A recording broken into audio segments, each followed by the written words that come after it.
students, this is me Mohammad Waleed Anjam and I hope all of you will be fine. Student, today we are going to discuss our next topic which is basically pair production.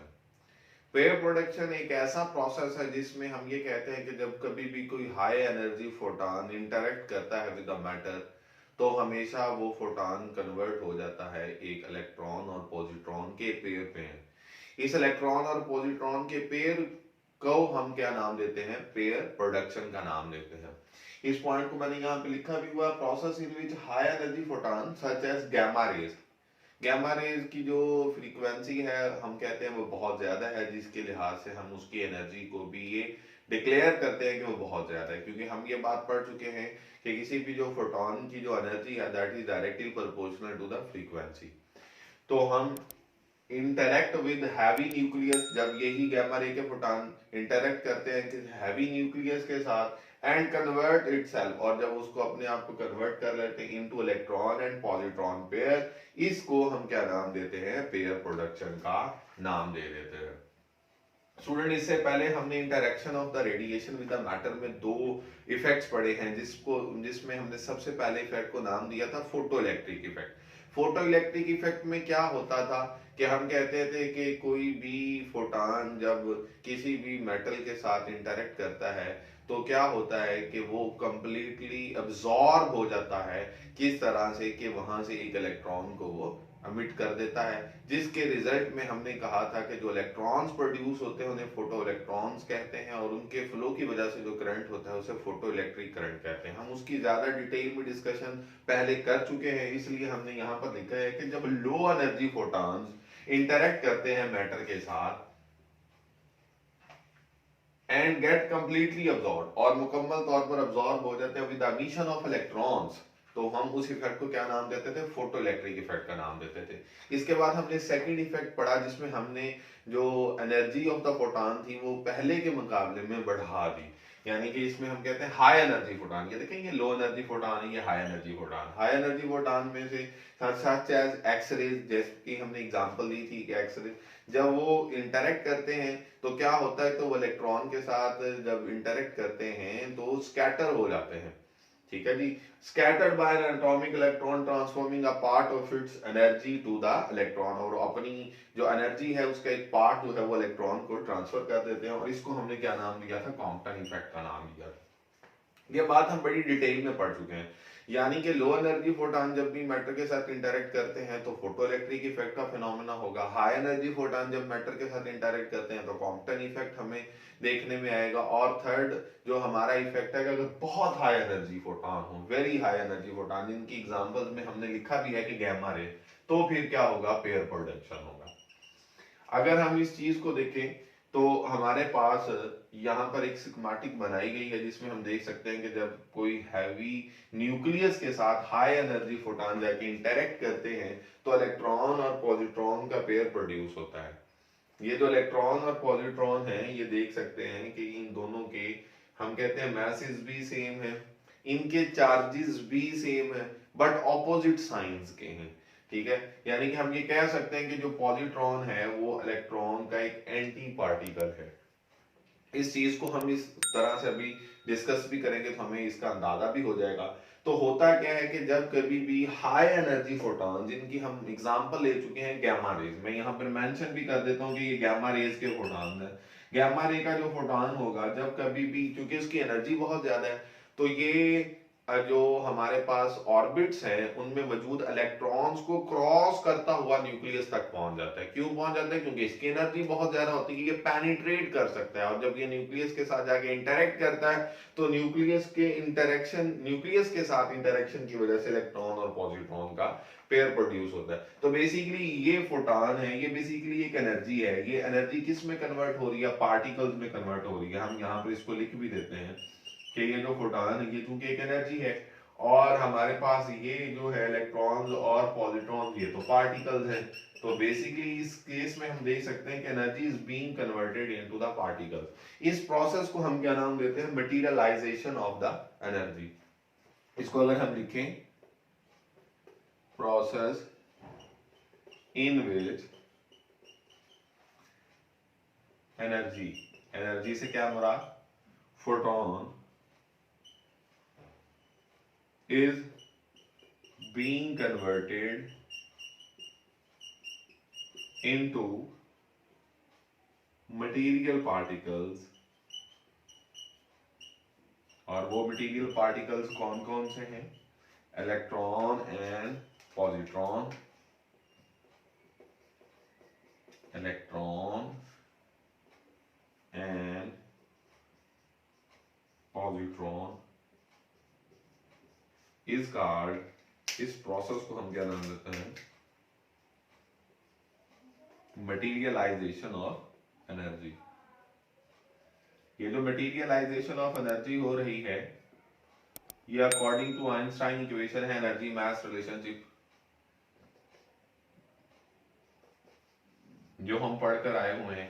और वो equation क्या थी? E is equal to mc², यानी कि जो energy है वो मास में कन्वर्ट हो जाती है, या जो मास है वो एनर्जी में कन्वर्ट हो जाता है, जिसकी वजह से यहाँ पर हम लोग कॉन्सेप्ट ले रहे हैं वो उसको हम नाम देंगे मटीरियलाइजेशन ऑफ द एनर्जी का नाम देंगे। अब अगर इसी कॉन्सेप्ट की बेस पर हम देखें कि हमारा जो नेक्स्ट पॉइंट है वो यही है कि जो पॉजिट्रॉन है बेसिकली वो क्या है, तो मैं यहाँ पे लिख भी देता हूं, a positron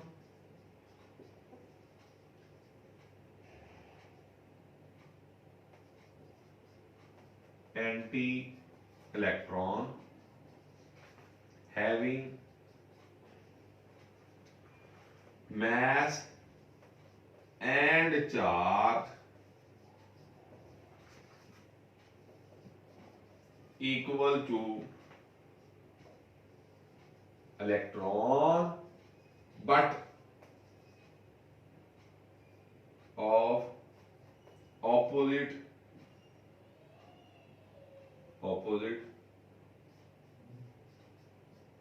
sign। Opposite sign से क्या मुराद है कि पॉजिट्रॉन जो है वो पॉजिटिव है और इलेक्ट्रॉन जो है वो हमें पता है क्या है, नेगेटिव है। तो इसलिए हम ये कहते हैं कि जो पॉजिट्रॉन है ये इलेक्ट्रॉन का एंटी पार्टिकल है। ठीक हो गया। अब इसी के साथ हम ये देखते हैं कि हमारे पास इस प्रोसेस में या इस फिनोमेना में जो law of conservation of energy, law of conservation of momentum और law of conservation of charge वो भी फुलफिल होने चाहिए। और वो किस तरह से फुलफिल होते हैं उनके लिए हम यहाँ पर ये पॉइंट्स देख लेते हैं। जी स्टूडेंट, अगर हम देखेंगे conservation of energy and momentum के अकॉर्डिंगली हमारे पास जहाँ पे जो बुक में पॉइंट लिखा हुआ ये है कि pair production take place in the electric vicinity of the heavy nucleus, यानी कि एक हैवी न्यूक्लियस की इलेक्ट्रिक फील्ड के साथ जब जाके एक हाई एनर्जी फोटॉन इंटरेक्ट करता है तो पेयर प्रोडक्शन प्रोड्यूस होगा। और इसी तरह से हम कहते हैं the nucleus take the required energy along the direction of the photon to conserve momentum. ये बड़ा इंपॉर्टेंट पॉइंट है, मोमेंटम किस तरह से कंजर्व रहता है। स्टूडेंट देखें, अगर हम देखें कि ये हमारा जो फोटॉन है इसका जो मास अगर हम लें कि इसका मास जो है वो m है और ये इस डायरेक्शन में मूव कर रहा है और इसकी वेलोसिटी की जो ये डायरेक्शन है वो यही है। और जब ये मास के साथ, ऑल्दो हमें पता है कि मास ऑफ द फोटॉन तो बहुत स्मॉल है, तभी इनफैक्ट हम उसे rest mass of the photon की बात करें वो तो जीरो है, तो लिहाजा हम इसको ये कह सकते हैं कि वो बहुत स्मॉल है। और ये जो मोमेंटम है इस मोमेंटम की एक डायरेक्शन है जो कि इसी डायरेक्शन में, जो कि वेलोसिटी की डायरेक्शन। होता है क्या है, जब ये हाई एनर्जी फोटॉन जाके न्यूक्लियस के साथ टकराता है तो मोमेंटम कैसे कंजर्व रहता है? मोमेंटम इस तरह से कंजर्व रहता है कि ये जो न्यूक्लियस है इसका मास तो बहुत ज्यादा है, इसका मास बहुत ज्यादा है, लेकिन इसके साथ जब फोटॉन इंटरेक्ट करता है तो ये रिकॉइल करता है, यानी कि उसने यहाँ पर ये वर्ड लिखा भी हुआ है बुक पे कि रिकॉइल करता है। और उस रिकॉइल के रिजल्ट में हम ये कहते हैं कि ये अपनी जो इसकी थोड़ी सी वेलोसिटी होती है, और वो वेलोसिटी ऑल्दो हम कहते हैं कि बहुत स्मॉल वैल्यू की हो सकती है, लेकिन उनका प्रोडक्ट उतना ही आएगा जितना इसका मोमेंटम फोटॉन का था, उतना ही मोमेंटम जो हमारे पास है वो न्यूक्लियस का होगा। रिजल्ट क्या होगा कि दोनों चूंकि एक दूसरे के ऑपोजिट है तो वो एक दूसरे के इफेक्ट को कैंसिल आउट कर देंगे। तो हम इस तरह से ये रिजल्ट यहाँ पर देख सकते हैं कि हमारे पास जो मोमेंटम है वो कंजर्व रहा। तो इसलिए यहाँ पर ये पॉइंट लिखा गया कि required energy along the direction of the photon to conserve momentum. तो ये हमारा बड़ा इंपॉर्टेंट पॉइंट है किसके लिहाज से? कंजर्वेशन ऑफ मोमेंटम के लिहाज से। स्टूडेंट, इसके साथ हमारा एक बहुत इंपॉर्टेंट जो पॉइंट जो एज एन ऑब्जेक्टिव कंसीडर किया जा सकता है वो ये कि pair production can not take place in vacuum. Vacuum के अंदर पेयर प्रोडक्शन नहीं हो सकता। अब हमारा जो नेक्स्ट पॉइंट है वो क्या है कि कंजर्वेशन ऑफ द चार्ज। देखिए पेयर प्रोडक्शन के अंदर चार्ज भी कंजर्व रहेगा। कैसे कंजर्व रहेगा? चार्ज इस तरह से कंजर्व रहेगा कि हमारे पास जो इनिशियल मोमेंटम जिस तरह से हमने फोटॉन का देखा और बाद में न्यूक्लियस का देखा और इनका रिजल्ट हमने देखा तो वो एक दूसरे के इक्वल और ऑपोजिट है। बिल्कुल इसी तरह से जो फोटॉन है उसका जो हमारे पास चार्ज है वो तो जीरो होता है, जबकि हम कहते हैं इलेक्ट्रॉन और पॉजिट्रॉन पर तो चार्जेस हैं। तो अगर इलेक्ट्रॉन, मैंने आपके लिए पॉइंट भी लिखा है कि इलेक्ट्रॉन और पॉजिट्रॉन पर जो चार्ज होता है वो सेम होता है बट ऑफ ऑपोजिट साइन, यानी कि अगर एक पॉजिट्रॉन का पॉजिटिव है तो इलेक्ट्रॉन का नेगेटिव है। और जब हम इन दोनों को ऐड करेंगे तो जो रिजल्ट होगा हमारा, जो टोटल चार्ज होगा वो भी क्या हो जाएगा? जीरो हो जाएगा। तो इसके लिए हम यहां पर लिख लेते हैं कि चार्ज ऑन फोटोन वो किसके इक्वल है? जीरो के इक्वल है। और net charge on electron and positron वो भी किसके इक्वल है? वो जब हम इन दोनों को ऐड करेंगे कि अगर सपोज पॉजिट्रॉन का प्लस ही है और इलेक्ट्रॉन का माइनस ही है तो रिजल्ट आपके सामने क्या आ जाएगा? नेट इसका भी क्या आ जाएगा? जीरो के इक्वल आ जाएगा। तो लिहाजा इस केस में हम यहाँ पे ये देख सकते हैं कि जो हमारी कंजर्वेशन ऑफ चार्ज की बात है ये भी फुलफिल हो रही है। और last but not the least अब हम बात करेंगे कि हमारे पेयर प्रोडक्शन की जो कंडीशन है वो क्या होनी चाहिए कि वो जो फोटॉन है यानी कि एनर्जी ऑफ फोटॉन ये कितनी होनी चाहिए कि पेयर प्रोडक्शन हो सकता है? स्टूडेंट हमने ये बात पढ़ी अभी कि पेयर प्रोडक्शन जब होती है तो एक इलेक्ट्रॉन और उसका जो एंटी पार्टिकल है जिसको हम पॉजिट्रॉन का नाम दे रहे हैं वो प्रोड्यूस होते हैं। और अगर हम बात करें इन दोनों की तो हमें एनर्जी मास इक्वेशन के लिहाज से E इक्वल टू mc² के लिहाज से ही हम ये कहेंगे कि हमारे पास m0c² इलेक्ट्रॉन के लिए एनर्जी और m0c² पॉजिट्रॉन के लिए एनर्जी। तो हमारी जो energy of the incident photon होनी चाहिए, ये देखिएगा आप यहां पर पॉइंट लिखेंगे, energy of incident photon should be greater than or equals to what? Energy required for pair production. अब ये पेयर प्रोडक्शन के लिए जो एनर्जी रिक्वायर्ड है इसके लिए क्या पॉइंट हमारे पास हमने अभी पढ़ा कि m0c² प्लस m0c तो 2m0c² हो जाएगा।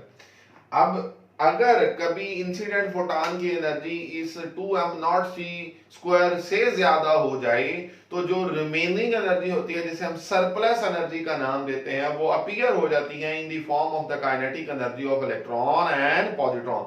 इसलिए जो हमारी फाइनल इक्वेशन बनती है वो हमारी इक्वेशन इस तरह से बनती है, energy of incident photon is equals to 2m0c²। 2m0c² से मुराद बेसिकली हमारे पास इस इलेक्ट्रॉन के मास के लिहाज से इसकी एनर्जी जो आइंस्टाइन एनर्जी मास इक्वेशन थी उसके लिहाज से हमने लिखा, और प्लस काइनेटिक एनर्जी जो सरप्लस एनर्जी होगी किसकी? इलेक्ट्रॉन की और पॉजिट्रॉन की।